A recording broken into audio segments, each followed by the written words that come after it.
Bismillahirrahmanirrahim. Assalamualaikum warahmatullahi wabarakatuh. Waalaikumsalam warahmatullahi wabarakatuh. Innal hamdalillah nahmaduhu wa nasta'inuhu wa nastaghfiruh wa na'udzu billahi min shururi anfusina wa min sayyiati a'malina. May yahdihillahu fala mudilla lahu wa may yudlil fala hadiya lahu. Asyhadu an la ilaha illallah wahdahu la syarika lah wa asyhadu anna Muhammadan abduhu wa rasuluhu la nabiyya wa la rasula ba'dah. Allahumma shalli ala Muhammad wa ala ali Muhammad kama shallaita ala Ibrahim wa ala ali Ibrahim wa barik ala Muhammad wa ala ali Muhammad kama barakta ala Ibrahim wa ala ali Ibrahim innaka Hamidum Majid. Qala Allah Ta'ala fil Qur'anil Karim, a'udzu billahi minasy syaithanir rajim. Ya ayyuhalladzina amanu taqullaha haqqa tuqatih wa la tamutunna illa wa antum muslimun. Summa qala ta'ala fil ukhra, ya ayyuhalladzina amanu taqullaha wa qulu qawlan sadida yuslih lakum a'malakum wa yaghfir lakum dhunubakum wa man yuti'illaha wa rasulahu faqad faza fawzan 'azima. Amma ba'du. Bapak-bapak jamaah Majelis Taklim, pimpinan cabang Muhammadiyah Kecamatan Kemiling yang berbahagia, mudah-mudahan kita semua di pagi ini dan seterusnya selalu dirahmati oleh Allah Subhanahu wa Ta'ala. Bersyukur kita kepada Allah Subhanahu wa Ta'ala, kita dapat berkumpul pada kesempatan ini untuk menghadiri majelis mulia ini. Mudah-mudahan langkah kaki kita, perputaran roda kendaraan kita, mudah-mudahan akan menjadi simpanan pahala kita di sisi Allah Subhanahu wa Ta'ala. Salawat dan salam semoga dilimpahkan kepada suri tauladan kita Nabi Muhammad sallallahu alaihi wasallam.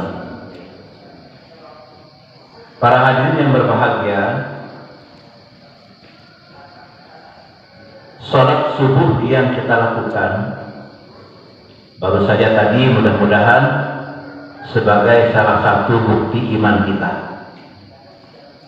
Karena jemaah yang berbahagia, salah satu barometer kualitas iman seseorang adalah pelaksanaan salat subuh. Maka jangan heran apabila banyak keutamaan-keutamaan yang didapatkan orang-orang yang berangkat ke masjid-masjid Allah ini untuk menunaikannya. Salah satu contoh yang sudah kita sama pahami, di mana baginda kita mengatakan bahwa rakaatul fajri khairum minad dunya wa ma fiha. 2 rakaat salat fajar itu lebih baik daripada dunia beserta isinya. Hampir sama Pak ya dengan kalimat keutamaan kalimat tasbih Pak ya. Kalimat tasbih subhanallah wa bihamdihi subhanallahil azim. Keutamaannya itu pun melebihi dunia beserta isinya. Nah, ketika kita mendengar hadis ini Pak ya, mungkin kebayang kita Pak, apa iya sih 2 rakaat sholat qobliyah subuh ini atau fajar ini melebihi triliunan rupiah, melebihi permata emas intan, melebihi gedung-gedung pencakar langit. Apa ia mengalahkan hebatnya misalnya jembatan layang Tomang. Bahkan Pak, ada mobil yang harganya 30 miliar. Apa iya 2 rakaat ini mengalahkan nilai mobil-mobil mewah seperti itu? Mungkin kita berpikir Pak, kalau kita tinjauan logika. Tetapi apabila kita tinjau dari sisi iman dan akidah, Allah tidak akan pernah bohong. Baginda Nabi Muhammad SAW pun tidak pernah dusta dengan kalimatnya. Itu kalau dari sisi akidah Pak. Tapi kalau dari sisi keyakinan kita akan pahala, ya akan pahala, kita bisa melihat perbandingan antara dunia dan akhirat. Kalau dunia itu Pak, sifatnya apa Pak? Salah satu sifatnya fana, ya akan hilang. Sementara akhirat itu sifatnya kekal abadi. Nah maka saya Utsaimin menyebutkan bahwa ketika kita misalnya mengucapkan kalimat subhanallah wa bihamdihi subhanallahil azim, kenapa dengan 2 kalimat ini pahalanya bisa melebihi dunia beserta isinya? Demikian pula dengan 2 rakaat salat fajar bisa mengalahkan dunia beserta isinya. Kenapa Pak? Kira-kira Pak? Karena Pak, kalau kita melaksanakan salat sunnah fajar ini dengan tulus dan ikhlas, maka pahalanya akan kekal dan abadi. Ya, akan kekal dan abadi. Beda dengan dunia Pak. Beda dengan misalnya ya mobil. Kita beli dari dalam, misalnya harganya misalnya 300 juta. Baru nyampe rumah kita jual, ya, baru nyampe rumah besoknya kita jual, maka turun nilainya kan mobil tersebut. Mungkin turun 5 juta, mungkin 10 juta. Bulan depan turun lagi. Ya, itu sifat dunia Pak. Nah maka ketika kita berpikir, mengapa sih 2 rakaat salat fajar ini bisa mengalahkan miliaran rupiah, triliunan rupiah, mobil-mobil mewah, gedung-gedung pencakar langit? Karena 2 rakaat yang kita lakukan ini Pak, apabila tulus dan ikhlas karena Allah kita laksanakan Pak, maka dia akan kekal dan abadi, yang akan membela kita nanti di akhirat kelak. Nah maka wajar Pak ya, pendekatan dari sisi akidah, pendekatan dari sisi logika, kenal bahwa ibadah-ibadah yang kita lakukan ini akan diberikan ganjaran oleh Allah Subhanahu wa taala dengan kenikmatan yang tiada batas. Jamaah rahimani rahimakumullah. Pada kesempatan subuh kali ini kita akan mencoba Pak membahas tentang keajaiban hati Pak. Ya, tentang keajaiban hati. Hati kita ini Pak merupakan sesuatu yang betul-betul luar biasa keberadaannya. Maka di dalam sebuah hadis, baginda kita Nabi Muhammad SAW pernah bersabda, ketika beliau mengatakan bahwa ala wa inna fil jasadi mudghatan idza salahat salahal jasadu kulluhu wa idza fasadat fasadal jasadu kulluhu ala wa hiya qalb. Hadis riwayat Imam Bukhari dan Muslim. Kata Nabi Pak, ingatlah, karena sifat manusia ini Pak sering lupa Pak ya, sering lupa. Maka Nabi menggunakan kalimat ala, ingatlah, agar kita ingat kembali setelah kita lupa, setelah kita lalai. Wa inna fil jasadi mudghatan. Sesungguhnya di dalam tubuh kita ini ada mudghah, ada segumpal daging. Idza salahat salahal jasadu kulluhu. apabila segumpal daging ini baik, maka akan baik jasad kita yang lain. Wa idza fasada, apabila rusak, ya, apabila segumpal daging ini rusak, maka akan rusak pula seluruh jasad kita yang lain. Ala wahya qalbu. Ingatlah kata Rasul, dia adalah hati. Nah, jadi jamaah yang berbahagia, kita perlu mewaspadai hati kita ini, Pak. Mengapa, Pak? Karena hati ini, Pak, merupakan sesuatu yang ajaib. Yang pertama, hati ini mudah kotor, Pak. Mungkin kalau kita melihat masjid kita nih, Pak, ya, atau kendaraan kita, Pak, ya, itu baru dari steam, ya, misalnya kan, kita pakai jalan. Nggak lama kemudian kita pulang, debunya bisa dicorek. Udah mulai tebal debunya. Itu baru sehari. Kalau seminggu lebih parah lagi. Nah, hati kita ini, jamaah yang berbahagia, itu lebih rawan kotornya daripada kendaraan yang kita pakai, daripada rumah yang kita tempati. Itu lebih rawan mudah kotor hati kita ini. Kenapa kira-kira, Pak, ya? Karena hati ini, Pak, ya, akan kotor apabila mata kita melihat hal-hal yang kotor, langsung direspon oleh hati. Kalau telinga kita mendengarkan hal-hal yang batil, langsung hati ini merespon, membuat kekotoran di dalam hati kita. Nah, maka jangan berbahagia, kewajiban kita merawat hati ini, menjaga hati kita ini agar bersih, harus lebih urgen lagi, harus lebih penting lagi daripada kita merawat kendaraan kita, daripada kita merawat rumah kita atau mungkin tubuh kita. Nah, karena jamaah yang berbahagia, ketika hati kita ini rusak, ya, ketika hati kita ini rusak, maka perilaku kita yang lain yang nampak dari fisik kita ini pun akan rusak. Tetapi sebaliknya, apabila hati kita ini baik, maka yang akan nampak pula, tangan kita akan melakukan sesuatu yang Allah ridhoi, mata akan melihat yang Allah ridhoi, telinga akan mendengar yang Allah ridhoi. Nah, maka jamaah yang berbahagia, kita perlu merawat dan memelihara hati kita ini melebihi kita merawat dan memelihara benda-benda kita.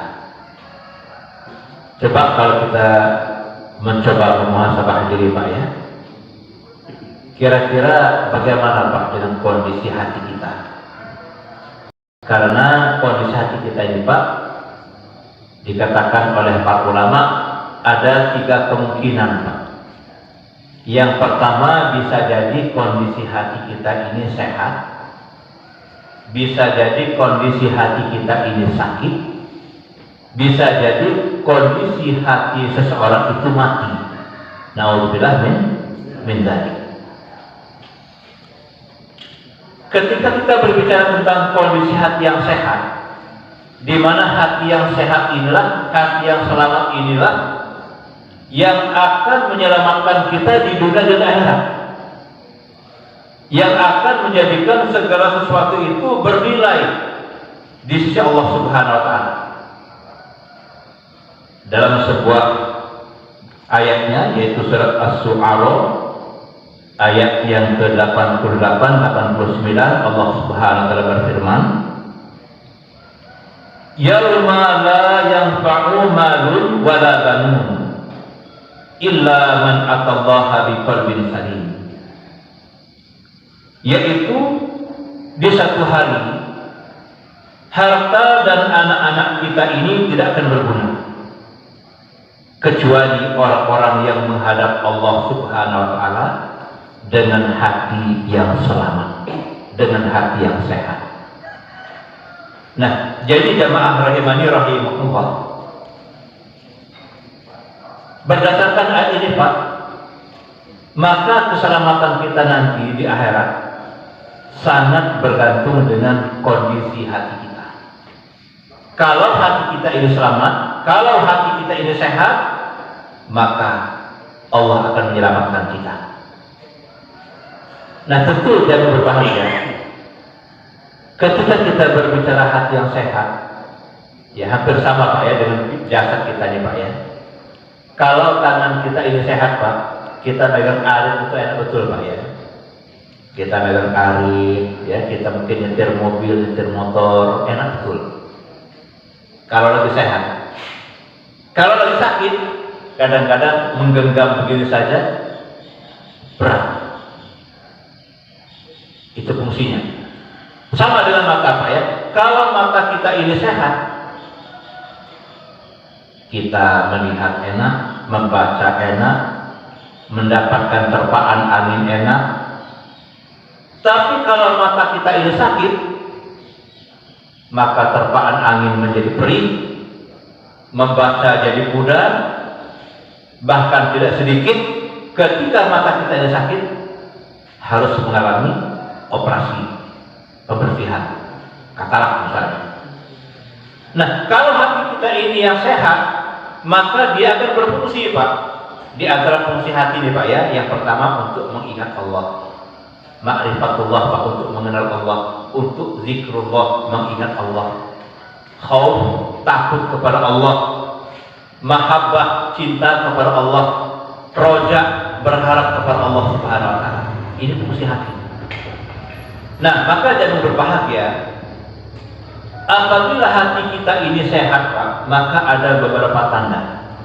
Ada beberapa tanda kalau hati kita ini sehat. Nah, mudah-mudahan ini merupakan satu tolak ukur kita untuk muhasabah diri. Ketika hati ini sehat Pak, maka hati itu akan merdeka.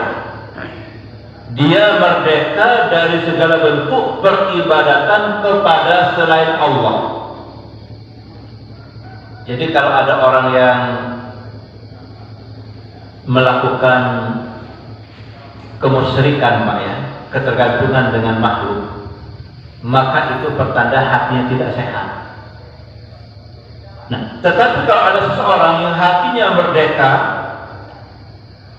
dia merdeka dari segala bentuk peribadatan kepada selain Allah, dia hanya tunduk dan rukuk sujud kepada Allah Subhanahu wa ta'ala, maka ini pertanda hati yang sehat. Dia memurnikan tauhidnya. Nah ini Pak, beda Pak kalau orang yang hatinya sakit ya, apalagi hati yang mati Pak ya, dia bercabang dalam beribadah Pak. Dia cabang, cintanya bercabang, takutnya bercabang, harapnya bercabang. Tetapi kalau orang yang sehat hatinya, ia memberikan pengabdian kepada Allah Subhanahu wa ta'ala. Itu telah dicontohkan Pak ya, telah dicontohkan oleh para nabi dan rasul. Kemudian orang-orang yang setia mengikuti mereka telah memberikan contoh kepada kita bagaimana pengabdian yang totalitas kepada Allah Subhanahu wa ta'ala. Salah satu contoh Pak ya, misalnya Pak ya, kita lihat misalnya kisah Nabi Ibrahim alaihissalam Pak. Coba kalau kita pikir Pak, kalau dia ingin selamat, kalau bergantung dengan makhluk Pak, itu mudah. Dia mudah. Tinggal dia mengakui, mengikuti apa yang diinginkan oleh Raja Namrus. Tapi Nabi Ibrahim tetap tegar, hanya bersandar kepada Allah Subhanahu wa ta'ala. Maka disebutkan dalam sebuah kisah Pak ya, ketika Nabi Ibrahim ini akan dibakar hidup-hidup, betapa banyaknya masyarakat jahil yang membenci beliau. Ada seorang nenek-nenek yang menangis Pak ya, yang menangis. Ketika ditanya, kenapa dia ikut menangis mendengarkan berita Nabi Ibrahim mau dibakar hidup-hidup? Rupanya Pak, bukan karena sedih Ibrahim mau dibakar, bukan. Tetapi dia sedih kenapa tidak bisa ikut gunjal kayu, ikut membakar Nabi Ibrahim. Saking bencinya masyarakat jahiliyah kepada Nabi Ibrahim AS. Ya, singkat cerita Pak ya, Nabi Ibrahim disiapkan api, kayu berapi ya, berupa gundukan seperti bukit. Lalu Nabi Ibrahim AS dilontarkan dengan pelontar peluru dan titik tertentu menuju tengah api tersebut. Gimana Pak kalau itu terjadi dengan kita? Ya, level kita jauh Pak ya, level kita jauh. Dan ini terjadi menimpa pendekarnya tauhid Nabi Ibrahim AS. Jangankan kita, Nabi Muhammad SAW saja Pak, diperintahkan Allah untuk menteladani beliau. Tetapi beliau hanya bersandar kepada Allah Subhanahu wa Ta'ala, yang pada akhirnya Allah memerintahkan kepada api agar api itu dingin menyelamatkan Nabi Ibrahim alaihissalam. Nah, ini Pak, bentuk ketergantungan semata-mata kepada Allah Subhanahu wa Ta'ala. Bentuk peribadatan hanya semata-mata kepada Allah Subhanahu wa Ta'ala. Nah, ini di antara ciri hati yang sehat. Yang kedua, hati yang sehat ini Pak, hati yang selamat atau hati yang sehat ini kecenderungan taat itu tinggi Pak. Kecenderungan taat itu tinggi. Ya, belum azan berkumandang dia sudah siap-siap untuk wudu. Belum azan berkumandang dia sudah ganti pakaian Pak ya, khawatir pakaian dalamnya ada najis. Kalau dia pergi kerja naik motor misalnya Pak ya, di dalam box motornya dia siapkan sarung, khawatir waktu salat masuk pakaiannya kotor, dia nyiapkan sarung. Kalau dia pergi ke satu tempat Pak, apa yang cari Pak? Gimana kalau saya salat duhur nanti? Gimana saya nanti kalau asar salat di mana nanti? Insya Allah Pak, kalau ada yang sudah berpikir seperti ini satu tanda hatinya sehat Pak. Atau sebaliknya ya, ketika dia ingat, oh di sana itu ada hiburan malam. Kalau ada hiburan malam, biasanya banyak maksiatnya. Ia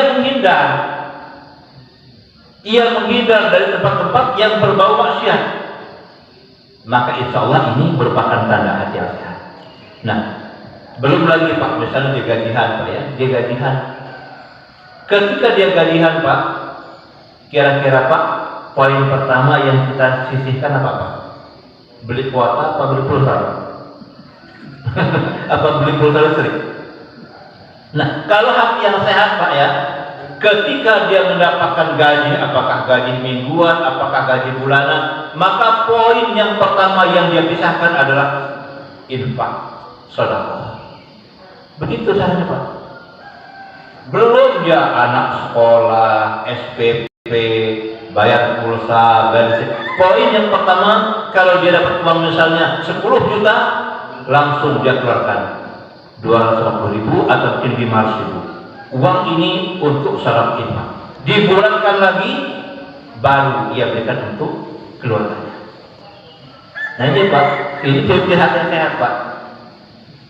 Dia sisihkan sebagian hartanya untuk mendekatkan diri kepada Allah Subhanahu wa Ta'ala. Kemudian apa lagi misalnya? Dia gemar baca Quran Pak. Dia gemar baca Quran. Coba kalau kita muhasabah diri Pak, kira-kira hari ini Pak ya, kita jujur Pak ya, banyakkan kita baca Quran, apa banyakkan kita pegang ini Pak? Ya anak-anak ya, kira-kira kita banyakkan baca Quran, pegang Quran, apa banyakkan pegang HP? Kita banyakkan pegang HP, apa alasannya? Di HP itu kan ada aplikasi Al-Quran. Ya, dia bersiasat. Tetapi jujur Pak ya, kalau kita ingin jujur, hari ini banyaklah kita megang benda ini daripada kita memegang Al-Quran. Kita rendah Pak, dari orang yang suka membaca Quran, berapa banyak orang yang membaca terjemahannya? Sedikit lagi. Kenapa sedikit? Dari sekian banyak orang yang membaca Quran dan terjemahannya, berapa banyak orang yang membaca tafsirnya? Lebih sedikit lagi Pak ya.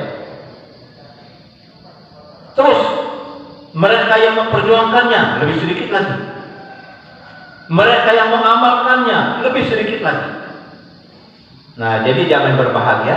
Di antara ciri-ciri hati yang sehat, kecenderungannya untuk taat itu tinggi, termasuk kegemarannya membaca Al-Quranul Karim, tilawah Quran. Bukan hanya membaca, ia pun mentilawah dengan melihat terjemahannya. Nah, jadi jangan berbahagia. Orang yang hatinya sehat, ia semangat untuk taat. Dan ia selalu ingat akan negeri akhirat, Pak. Jadi orang yang hatinya sehat, Pak ya, segala sesuatu itu diukur dengan akhirat. Contoh begini, Pak ya. Ya kadang-kadang orang menganggap dia aneh, Pak. Misalnya ya, dia melihat dia lagi bakar sampah, Pak ya. Dia lagi bakar sampah. Api membubuk tinggi. Dia membakar kayu. Orang yang hati sehat, Pak, dia membayangkan, ya Allah, api dunia saja yang terbuat dari kayu bakar saja kita tidak berani dekat-dekat. Kenapa? Kita akan terbakar. Baru api yang bersumber dari kayu bakar. Apalagi kalau kita sudah bakar ban tuh ya, kita ngebakar ban ya, ban mobil, mungkin ban motor, kita lihat dahsyat apinya menyala-nyala. Nah, orang yang berpikir akhirat, ini tanda hati sehat, Pak. Na'udzubillah dari kejadian wakina Allah benar. Betapa dahsyatnya api neraka. Baru api dunia saja yang terbuat dari ban saja yang dibakar mengerikan. Termasuk, Pak, misalnya, Pak ya, kalau kita misalnya melihat ya, kita melihat orang yang kecelakaan, melihat orang yang kecelakaan atau orang yang sakit, yang tadi badannya gagah perkasa, yang tadinya kakinya mungkin suka menendang, yang tadinya mungkin tangannya suka memukul ya. Ketika dia berbadan sakit, nggak ada daya. Kita langsung, Pak, ingat. Kita ingat mati. Kita ingat akhirat. Atau sebaliknya, Pak, misalnya ya, kita haus betul, Pak ya, kita harus kerja panas-panasannya, kita minum air dingin, kita merasakan segarnya luar biasa. Langsung kita hubungkan dengan akhirat. Masya Allah, di dunia saja air ini begitu sejuk, begitu enak, apalagi air dari jannah, apalagi air daripada telaga surga. Nah, jadi orang yang hatinya sehat, Pak, itu menghubungkan segala sesuatu itu dengan akhirat. Ia hubungkan segala sesuatu itu dengan akhirat. Apakah berupa penderitaan, apakah berupa kesengsaraan. Nah, jamaah rahimani rahimakumullah, apalagi ciri mereka yang hatinya sehat? Dia terbebas dari dengki. Dia terbebas dari permusuhan terhadap sesama muslim. Nah, jadi, Pak, kalau hati seseorang itu sehat, Pak ya, dia melihat tetangganya beli mobil baru, dia ikut bahagia. Dia melihat tetangganya ngerehab rumah, hatinya ikut gembira. Dia melihat misalnya ya, anak kawannya berhasil, mungkin jadi dokter, mungkin jadi profesor, dia ikut bahagia. Ada tetangganya mungkin beli sawah atau mungkin beli gunung, ada Pak yang beli gunung, Pak. Dia ikut bahagia. Ini orang yang bebas dan dengki, Pak. Tapi kalau orang hati yang berpenyakit, ya dia sebaliknya, Pak ya. Tetangga beli mobil baru, dia naik ambulan. Iya. Tetangga yang mungkin ngerehab rumah ya, mulai berpikir, itu kenapa itu katanya? Pegawai cuma golongan 3A, nggak megang jabatan basah, kata dia kan, nggak ada proyek-proyek. Kok tiba-tiba ngebangun rumah, ningkatin rumah? Jangan-jangan anak buahnya gayus, kata dia kan. Jangan-jangan dia korupsi. Uang mana yang diambil sama dia? Mulai dia berprasangka, ya. Ini dengki, Pak. Ini dengki. Nah, orang yang hatinya sehat, dia akan terbebas dari dengki. Dia yakin betul bahwa kedengkian itu akan membakar pahala sebagaimana api membakar kayu bakar. Nah, jadi yang berbahagia orang yang hati sehat, dia terbebas. Jangankan dengki, bahkan ia pun ikut bahagia apabila saudaranya mendapatkan kenikmatan. Dan orang mukmin yang sehat hatinya, Pak, dia bebas dari permusuhan, Pak. Dia nggak ada dendam, nggak ada permusuhan.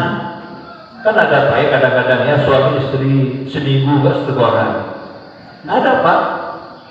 Gimana coba Pak? Ada suami istri seminggu nggak seteguran.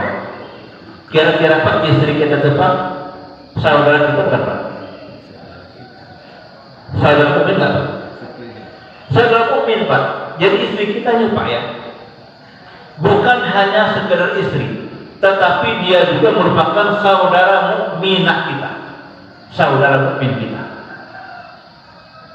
Kalau ada orang yang nggak segoran dengan tetangga sampai berbulan-bulan, dengan paman sampai berbulan-bulan gara-gara harta waris,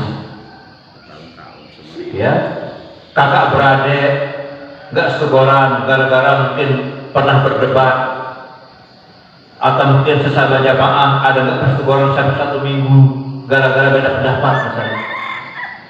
Ini bahaya Pak, bahaya.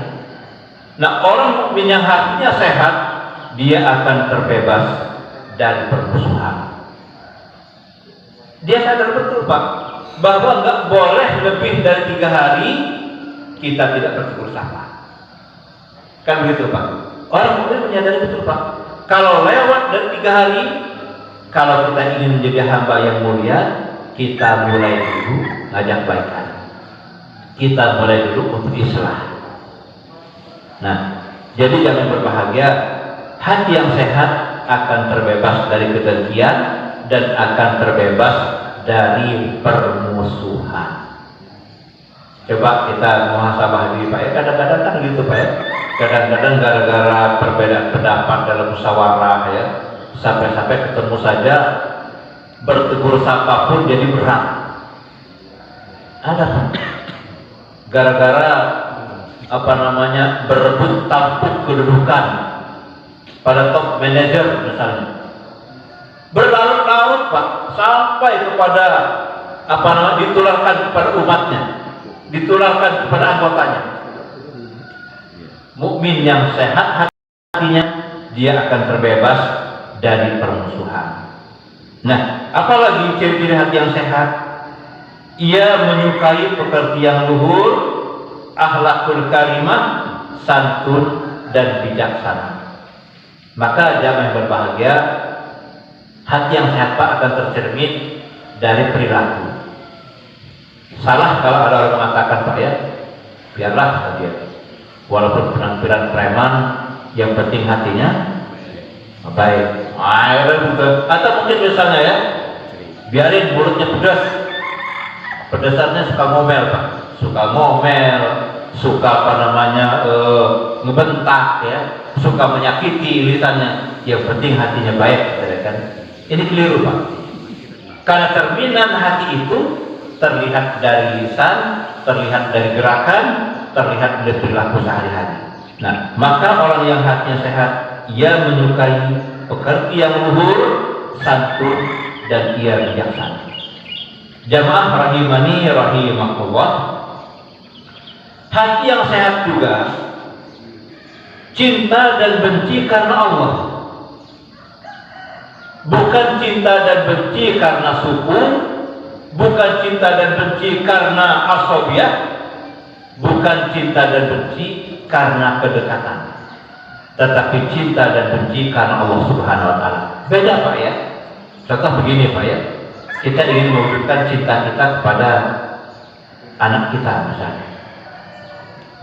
Anak kita misalnya yang sudah berusia balik, begitu azan berkumandang subuh, dia tak bangun. Apa bukti cinta orang tua kepada anak yang sudah balik ini? Ia bangunkan anaknya, ia bangunkan, ia ingatkan bahwa sholat subuh sudah masuk. Tetapi kalau ada orang tua yang cinta bukan karena Allah, dia akan berpikir begini Pak, kasihan kalau dibangunin, dia nanti mau sekolah seharian lagi, Misalnya kan, mau sekolah seharian, kasihan kalau dibangunkan subuh. Nanti dia ngantuk gimana? Nanti sholat jam 6. Sekalian dia mandi, siap-siap untuk sekolah. Ini beda Pak, beda. Yang pertama, cinta karena Allah. Yang kedua, cinta karena darah. Cinta karena bawaan perasaan. Ada lagi misalnya Pak ya, ketika kita misalnya punya istri Pak, punya keluarga perempuan, istri kita misalnya pergi ke warung, nggak pakai jilbab, buka aurat, bahkan pakai baju you can see misalnya kan, yang keluar ke tiang. Ada Pak suami takut istri Pak, ada. Nggak berani negor. Apa katanya alasannya? Takut ribut Pak, kalau setegur itu berantem, nanti berdebat ribut lagi. Nggak berani negor. Padahal Pak, tugas suami Pak, ku anfusakum wa ahlikum nar. Maka suami yang cinta kepada istri, dia ingatkan sama istrinya, "Oh ya Bu, kalau ke warung pakai baju yang rapi, pakai jilbab, pakai baju yang gobrak, jangan tampakkan aurat, bicara baik-baik." Nah itu Pak. Tetapi kalau cinta kita bukan karena Allah Pak, kadang-kadang keluarga kita berbuat dosa, kita biarkan. Dia melakukan kemungkaran, kita biarkan.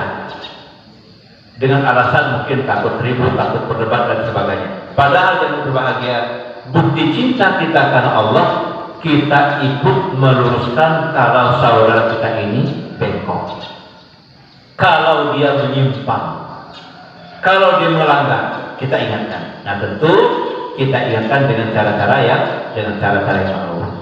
Pernah satu ketika Pak ya, saya pernah mendengar seorang pejabat Pak ya, saya jadi moderator Pak.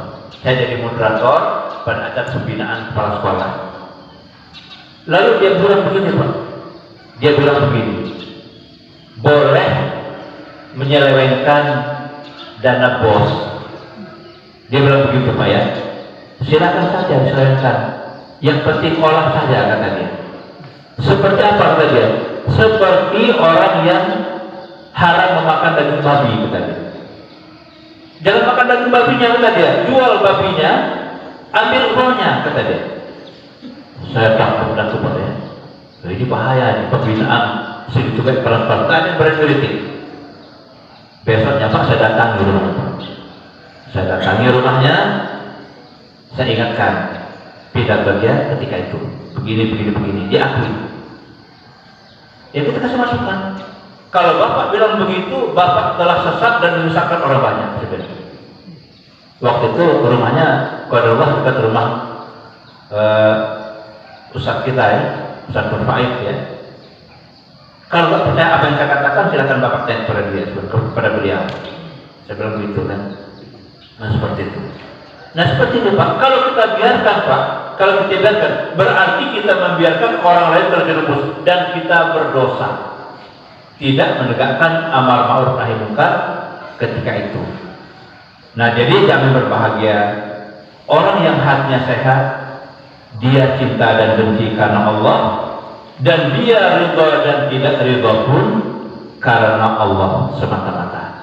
Nah oleh sebab itu, jamaah rahimani rahimahullah, mari kita berusaha semaksimal mungkin untuk merawat hati kita ini Pak, melebihi kita merawat mobil kita, melebihi kita merawat rumah kita, melebihi kita merawat jasad kita, tubuh kita ini Pak. Karena hati kita ini Pak, kami ulangi lagi Pak ya, rawat kotor Pak. Hati kita rawat kotor Pak. Contoh begini Pak ya, waktu kita habis salat subuh, kita ikut taklim, hati kita bersih betul Pak ya, rasanya bersih betul kan, tobat kepada Allah ya. Tapi begitu kita keluar dari gang ini, turun mau pulang nanti, ada cewek-cewek lari pagi pakai celana legging, baju ketat. Gimana Pak? Palingkan pandangan apa dilihat Pak? Nah, ini Pak, lagi-lagi ya, baru dari majelis taklim, baru hitung menit mulai tantangan kita. Nah, kalau kita ingin hatinya bersih, kita palingkan pandangan. Kita amalkan surat An-Nur ayat 30. kullil mu'minina ya'uddu min absarihim wa yahfazu furujahum. Dzalika azkalakum innallaha khabirun bima yasnaun. Tapi kalau kita ingin hati kita kotor, lihat aja Pak. Kita lihat, kita prototip, pasti hati kita kotor. Kalau sudah kotor, sholat duha gak khusyuk, sholat zuhur gak khusyuk, jiwa kita gelisah. Nah, jadi jamaah yang berbahagia, hati kita ini rawan kotor, maka seharusnya kita berusaha semaksimal mungkin untuk senantiasa membersihkannya. Tentu membersihkan komputer beda dengan cara membersihkan mobil. Kalau kita membersihkan mobil pakai selang yang kencang Pak ya, semprotannya ya, baru bersih. Pakai kanebo. Coba kita lakukan untuk komputer Pak. Gimana kira-kira Pak? Hancur komputernya ya. Nah, kalau komputer kan selus ya, pakai tisu kita bersihkannya. Kita membersihkan lemari beda kita dengan membersihkan plafon. Beda. Nah sama, kita membersihkan jasad kita beda dengan kita membersihkan hati kita. Membersihkan hati kita ini dengan nutrisi Pak, dengan zikir kepada Allah, dengan membaca Al-Quran, dengan menyantuni anak yatim, dan yang tidak kalah penting dengan meninggalkan kemungkaran-kemungkaran dan maksiat. Nah itulah mungkin sedikit materi yang kami sampaikan pada kesempatan ini Pak. Mungkin sebelum kota sholat Isra mungkin ada hal-hal yang ingin kita diskusikan. Nah saya persilahkan Pak. Mudah-mudahan kita diberikan Allah karunia hati yang sehat. Sekalipun mungkin hati kita ini ada sakitnya Pak, mudah-mudahan bukan sakit yang kronis, bukan sakit yang parah, tetapi sakit yang ringan-ringan, yang mudah dipulihkan, yang mudah disembuhkan. Mungkin ada hal yang ingin kita diskusikan Pak, saya persilakan Pak.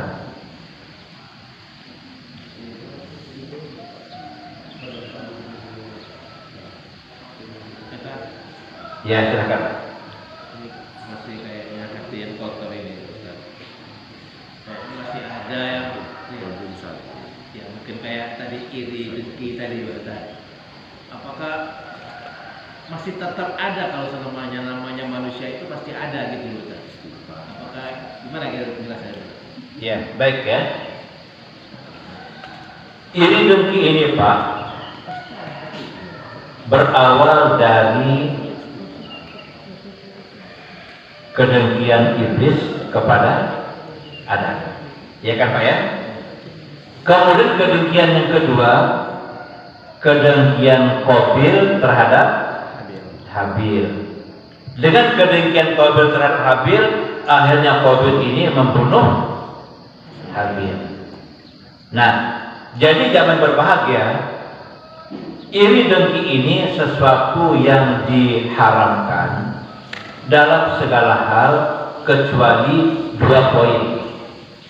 Ya, jadi kata Nabi Pak, semua dengki ini itu diharamkan kecuali kepada 2 hal. Yang pertama, kita boleh iri kepada orang yang berilmu dan ilmunya ini diamalkan. Yang kedua, kita boleh iri kepada orang yang kaya, dengan kekayaannya itu ia gemar berderma, ia gemar bersedekah. Contoh begini Pak ya, dalam hati kita ya, Masya Allah, ini ngelihat si Ahmad itu sudah mobilnya 5, rumahnya 5, istrinya 4, misalkan. Tapi luar biasa, mobilnya dipakai untuk pastrikatan, rumahnya untuk pengajian, istrinya soleh-solehah ya, istri soleh-solehah, misal begitu. Mudah lah kalau saya diberikan Allah karunia seperti itu, saya baru mau niru dia. Nah, boleh gitu Pak. Ya, jadi kita iri kepada orang yang punya harta, tetapi dia gemar berderma. Dengan satu pikiran, kalau saya diberikan Allah karunia harta juga, saya pun akan niru dia untuk gemar berderma dan bersedekah. Tetapi selain 2 poin ini Pak, selain 2 poin ini, maka itu kedengkian yang diharamkan. yang tidak dibolehkan. Nah, jadi oleh sebab itu kedengkian ini dikatakan oleh Nabi seperti api yang membakar kayu bakar. Jadi tak ada asap Pak, kan kita tahunya kan yang bisa menghabiskan pahala kita kan syirik, bid'ah, riya. Ternyata dengki ini pun bisa menghabiskan kebaikan-kebaikan kita. Ya, naudzubillah dari. Demikian Pak ya. Ya, silakan Pak. Assalamualaikum warahmatullahi wabarakatuh. Waalaikumsalam. Ada baik hadis apa saya lupa sumbernya. Kalau orang bermaksiat, entah maksiat yang mana mata dan lainnya, itu ada noda hitam di hati yang apa namanya saya lupa. Itu barangkali bisa dijelaskan. Ya. Itu Pak ya. Ya. Ya, baik Pak ya. Itu salah satu hadis Nabi yang menyebutkan ya.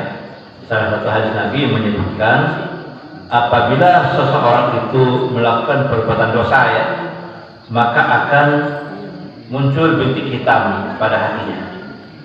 Apabila ia segera beristighfar dan bertobat, maka akan bersih kembali. Tetapi apabila dosa itu ia ikuti dengan dosa-dosa yang lain, maka bintik hitam ini semakin membesar, bahkan bisa menjadi ron. Apa itu ron? Yaitu karat. Ia akan menjadi karat. Nah, jadi cara membersihkan bintik hitam yang ada di hati kita lantaran perbuatan maksiat, yaitu dengan beristighfar. Nah, maka jamaah yang berbahagia, istighfar ini Pak, selain merupakan pembersih dosa, istighfar ini juga sesuatu yang akan menjadi kunci Allah mencurahkan rezeki kepada seorang hamba. Apakah rezeki secara umum, yaitu berupa dunia beserta isinya, termasuk rezeki secara khusus, yaitu berupa taufik dan hidayah serta jannahnya Allah Subhanahu wa taala. Jadi itu Pak ya. Itu apa namanya untuk membersihkannya Pak ya. Kita dengan cara segera beristighfar dan bertaubat kepada Allah Subhanahu wa taala. Udah masuk Pak ya? Pas ya. Baik ya. Jamaah rahimani rahimakumullah. Mungkin sedikit itu yang dapat kami sampaikan. Mudah-mudahan Allah Subhanahu wa taala senantiasa memberikan kepada kita taufik dan hidayahnya, sehingga kita sedikit demi sedikit akan memiliki hati yang sehat, memiliki hati yang selamat. Sekalipun mungkin hati kita memiliki penyakit, mudah-mudahan bukan penyakit yang parah, bukan penyakit yang kronis, bukan penyakit yang akut, sehingga kita mudah untuk membersihkannya dan kita diberikan kemudahan untuk menyehatkannya kembali. Mudah-mudahan Allah Subhanahu wa taala memberikan tolong kepada kita, sehingga Allah memberikan karunia kepada kita hati yang salim, hati yang selamat. Amin, Allahumma amin. Demikian yang dapat kita sampaikan. Wallahu a'lam bishawab. Mari kita tutup pertemuan kita dengan membaca doa kifaratul majelis. Subhanallahumma wa bihamdika asyhadu an la ilaha illa anta astaghfiruka wa atubu ilaik. Wassalamualaikum warahmatullahi wabarakatuh. Waalaikumsalam.